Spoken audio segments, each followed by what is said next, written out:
Bonjour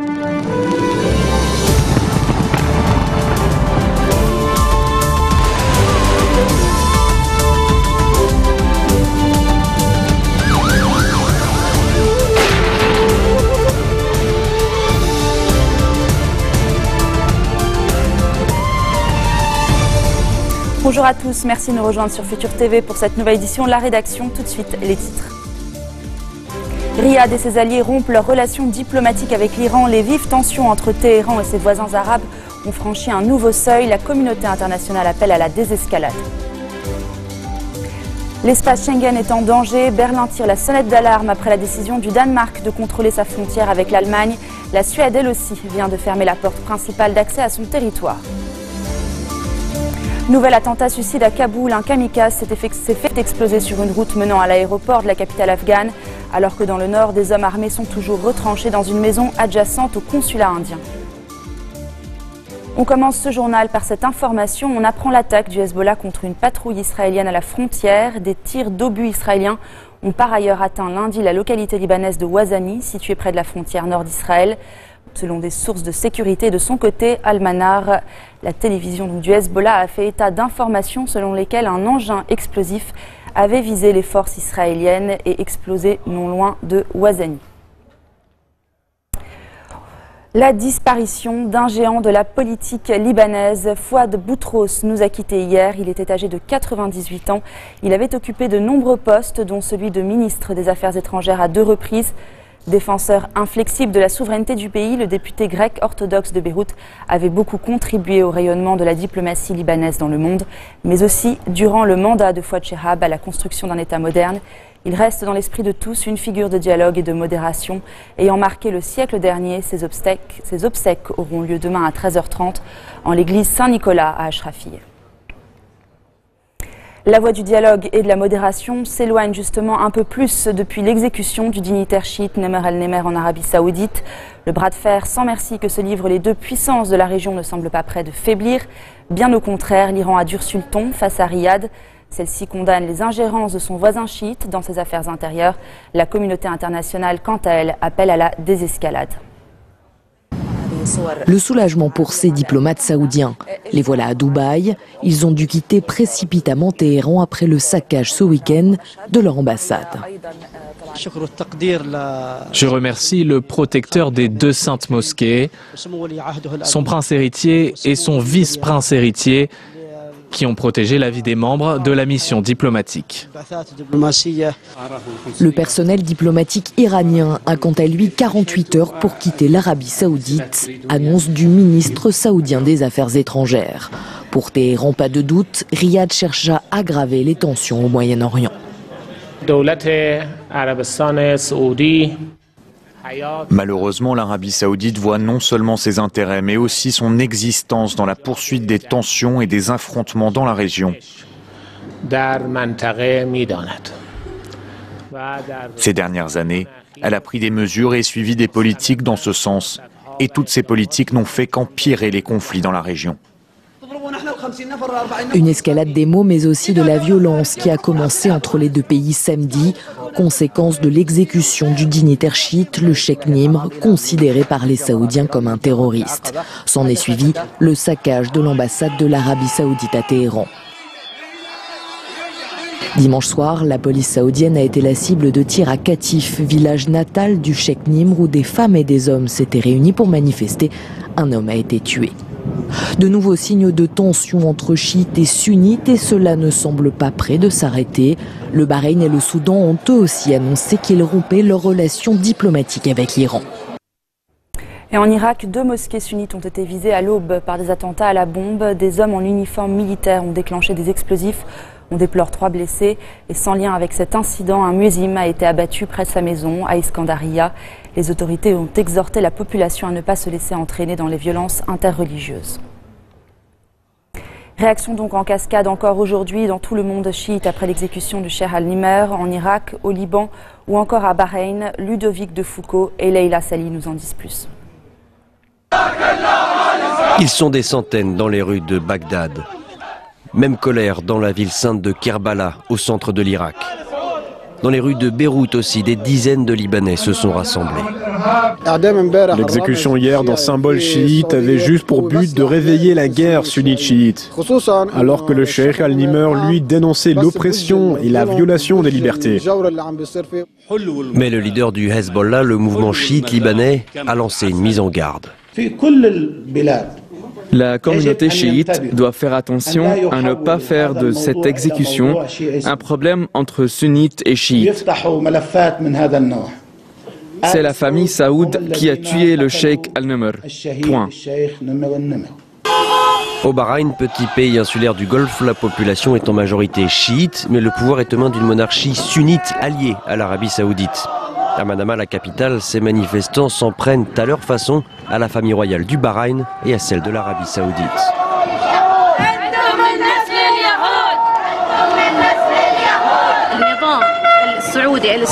En faisant ce qu'elle a fait à ce symbole, ce guerrier qui nous appartenait, cette dictature saoudienne a montré son vrai visage.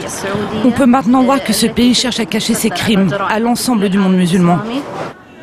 La colère gagne d'autres pays comme le Pakistan ou encore la Turquie. Les États-Unis et l'Union européenne craignent que cette affaire n'attise encore un peu plus les tensions dans la région. Et hier soir, Saad Hariri a réagi aux propos virulents contre la famille royale saoudienne tenus peu avant par Hassan Nasrallah. Le chef du courant du futur juge, je cite, très regrettable les attaques du chef du Hezbollah contre le royaume d'une manière détestable et inacceptable. Le Hezbollah agit comme s'il était responsable de la communauté chiite, a fustigé encore Saad Hariri. Après ce durcissement de ton irano-saoudien, quelles répercussions sur la présidentielle libanaise? C'est la question que l'on se posait ce matin dans la presse. L'option Slimane Frangieh pourrait ainsi être la première victime de cette escalade. Selon As-Safir, le quotidien estime que l'atmosphère régionale n'est plus favorable à un compromis. En France, mise en examen après l'attaque devant la grande mosquée de Valence, c'est après la pause.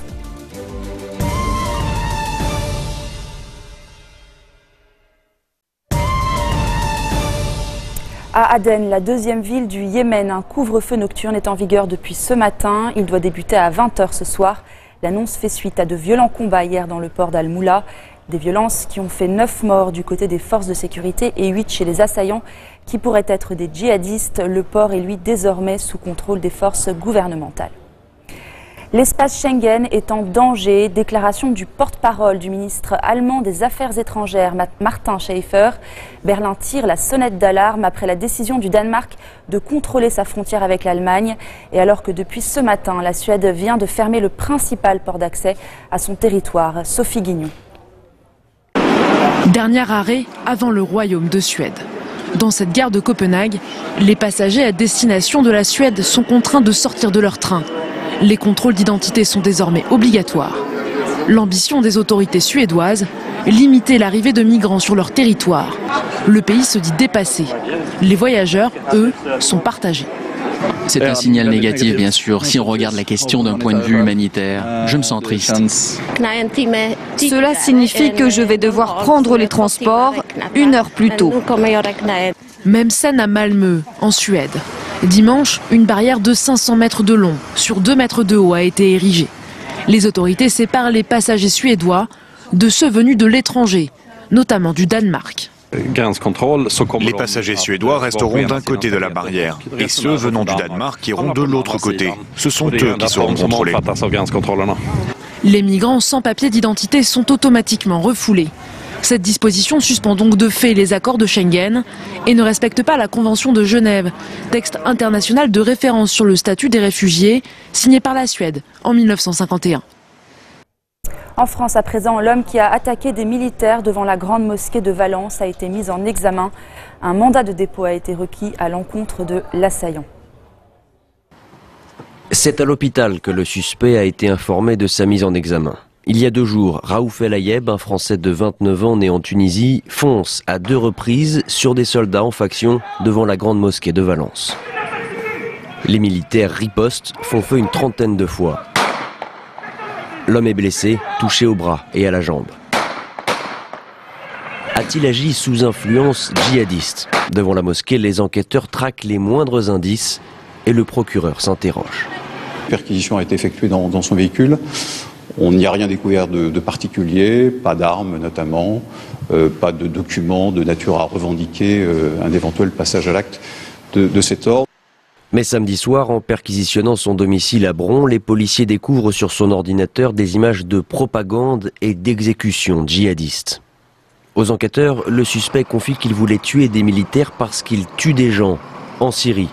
Vendredi, devant la mosquée, il dit avoir agi de manière impulsive.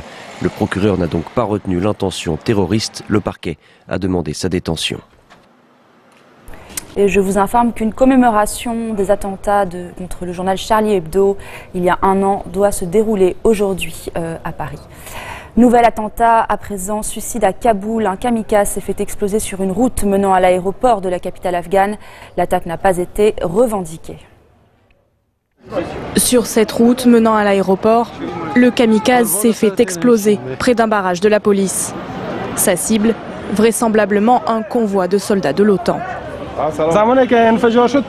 Il n'y avait pas de foule quand l'attaque a eu lieu, seulement un véhicule des forces de sécurité étrangères qui traversait l'endroit. Bien que l'explosion ait touché l'arrière de leur véhicule, ils ne se sont pas arrêtés. Selon le chef de la police de Kaboul, le kamikaze n'a pas pu atteindre sa cible. Son véhicule était rempli d'explosifs. Heureusement, il n'y a pas de victimes. Personne n'a été tué ni même blessé. Le corps du kamikaze est en cours d'identification. Nous allons enquêter. L'attaque n'a pas été revendiquée, mais elle pourrait porter la signature des talibans. Ce nouvel attentat dans la capitale afghane intervient dans un contexte de regain de violence.